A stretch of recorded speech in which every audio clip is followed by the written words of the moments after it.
روایت ہے کہ حضرت داؤد علیہ السلام کی قوم کے 70,000 آدمی عقبہ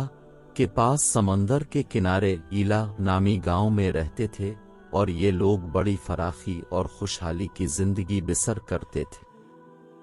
اللہ تعالیٰ نے ان لوگوں کا اس طرح امتحان لیا کہ سنیچر کے دن مچھلی کا شکار ان لوگوں پر حرام فرما دیا اور ہفتے کے باقی دنوں میں شکار حلال فرما دیا، مگر اس طرح ان لوگوں کو آزمائش میں مبتلا فرما دیا کہ سنیچر کے دن بے شمار مچھلیاں آتی تھیں اور دوسرے دنوں میں نہیں آتی تھیں، تو شیطان نے ان لوگوں کو یہ ہیلا بتا دیا کہ سمندر سے کچھ نالیاں نکال کر خشکی میں چند حوض بن لو، اور جب سنیچر کے دن ان نالیوں کے ذریعہ مچھلیاں حوض میں آ جائیں تو نالیوں کا منہ بند کر دو، اور اس دن شکار نہ کرو بلکہ دوسرے دن آسانی کے ساتھ ان مچھلیوں کو پکڑ لو۔ ان لوگوں کو یہ شیطانی ہیلا بازی پسند آ گئی، اور ان لوگوں نے یہ نہیں سوچا کہ جب مچھلیاں نالیوں اور حوضوں میں مقید ہو گئیں تو یہی ان کا شکار ہو گیا، تو سنیچر ہی کے دن شکار کرنا پایا گیا جو ان کے لیے حرام تھا۔ اس موقع پر ان یہودیوں کے 3 گروہ ہو گئے۔ کچھ لوگ ایسے تھے جو شکار کے اس شیطانی ہیلا سے منع کرتے رہے اور ناراض و بیزار ہو کر شکار سے باز رہے۔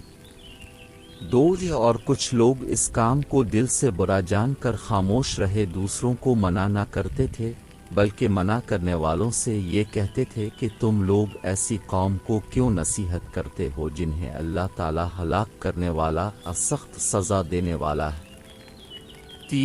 اور کچھ وہ سرکش و نافرمان لوگ تھے جنہوں نے حکم خداوندی کی علانیہ مخالفت کی اور شیطان کی ہیلا بازی کو مان کر سنیچر کے دن شکار کر لیا اور ان مچھلیوں کو کھایا اور بیچا۔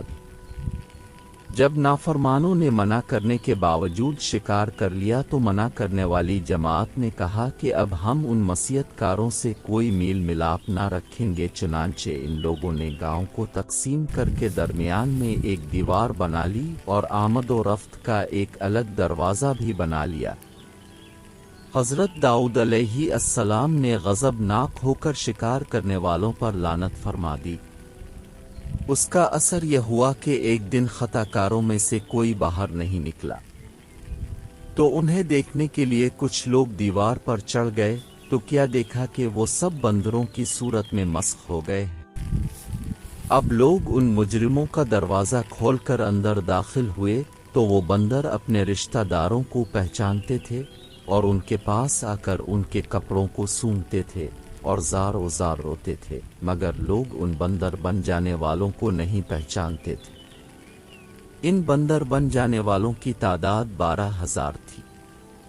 یہ سب 3 دن تک زندہ رہے اور اس درمیان میں کچھ بھی کھا پی نہ سکے، بلکہ یوں ہی بھوکے پیاسے سب کے سب ہلاک ہو گئے۔